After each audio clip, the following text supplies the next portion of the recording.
pamaagi sa pagsipilyo sa ngipon gitudlo sa mga kabataan atol sa culmination activity sa Oral Health Month. Ang report ni Nico Sereno.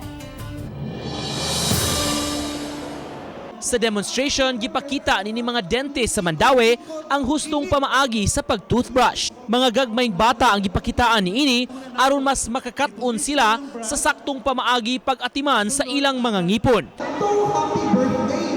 So wala akong guide, happy birthday, birthday ko suga pagkanta, kaya nagdali, no? So, kanang normal na basic na kaduha. Wala yung pasabot na to para malagampan ninyo. Gihimo ang kalihukan kaganiha nga gisaksihan sa mga medical officials gikan sa DOH, City Health ug DepEd.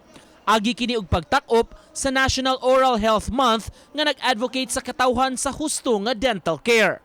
Kini aron kalikayan ang mga problema sa umaabot. The Department of Health envision a healthy Filipinas, okay, where health is seen as a shared responsibility of all Filipinos. Oral health is an essential aspect of our overall well-being, and I cannot stress enough the importance of maintaining good oral hygiene. Matod sa dentist sa syudad, labing kumun nga kasong nasugatan nila sa kabarangayan ang toothache. Ang Mandaue City Health Office dunay 5 ka mga dentists sa ratio nga 1:50,000 patients.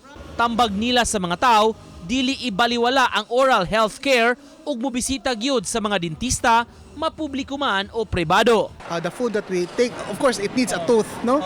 So it needs a tooth na bacteria, carbohydrates, sugar, kanya most especially time. So oras, kung dili na nimo siya kuhaon, di ka magpalimpyo, na siya naka-stick, di ka ka-brush, muna sila yung mga posible na makakos gyud og tooth decay.